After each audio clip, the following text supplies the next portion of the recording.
lose, or an L, I guess. There's not much else we can do now besides wait. Manny Pacquiao says he's agreed to all the terms, and he's just waiting for Floyd to sign the deal. He also said that he has imposed a deadline, and it's at the end of this month. So, Stephen A., Manny imposing a deadline he wants to know by the end of this month, which is just a few weeks away. When do you think we'll hear from Floyd? I have no clue. I saw Floyd at the Staples Center. We didn't speak, but I saw him there at the Staples Center for the Lakers games against, the Lakers versus the Cavs, and I believe the Clippers versus the Cavs the next day. Who knows what Floyd is going to do right now? I don't understand why it's taken so long. It could be just marketing from the standpoint, wait until the very last possible minute. It's not just about the fight. They don't call it the fight game for nothing.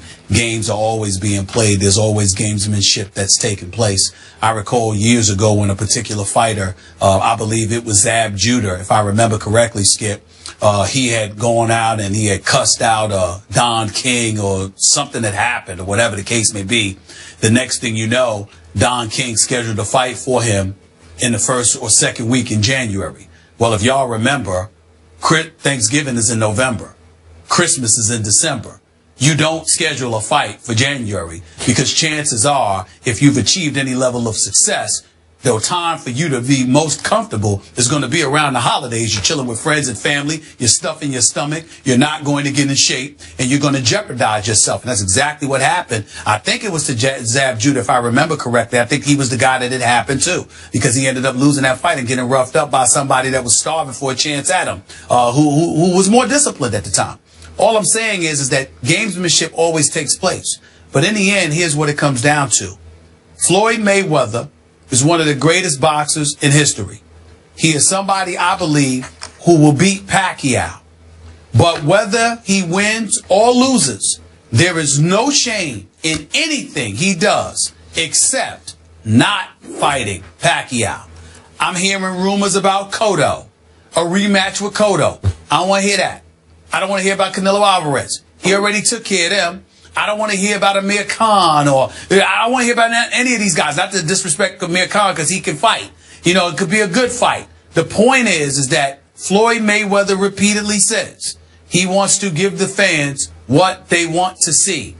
We have supported him because he has made an excess of $300 to $400 million in his career because we have given him what he wants. It's time to return the favor. We want Pacquiao.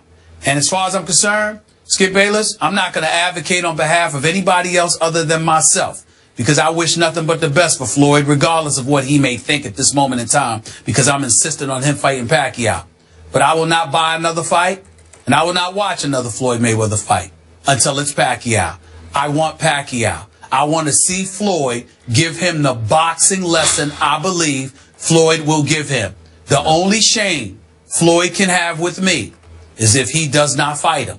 And if he doesn't fight him, I don't care what he says, his legacy will not be what he thinks it's going to be. He will forever walk the streets being known as a guy that avoided Pacquiao. And by the way, Skip, Bernard Hopkins, the great Bernard Hopkins, was on my show just last week, and he said the same thing. Floyd has to fight this man. You cannot be known for running from somebody and be seen as a great champion. It just can't happen. I say amen to everything you just said, except what you believe will be the outcome of this fight, if in fact it ever happens. And I still Floyd don't will believe, beat him. No, he will not. But that's a whole other issue.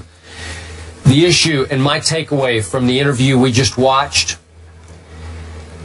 it depressed me. It actually made me sick and tired of this whole long mess. What did you say? We're doing it for the 80,000th time? Yes, this is true. You know why it depressed me, Stephen A.? Manny Pacquiao seemed tired of talking about it. He seemed resigned. He seemed unenthusiastic. He wasn't in his full-on dare mode that he's been in other commercials and on Twitter and social media. He seemed like, oh, do I have to talk about this again? Because he seems not sure of what's happening. Because they've been stonewalled. he just keeps saying the same things that he said sitting right here. How long ago was that? It seemed like 2 years ago. 2012. Yeah, 2012. Wow.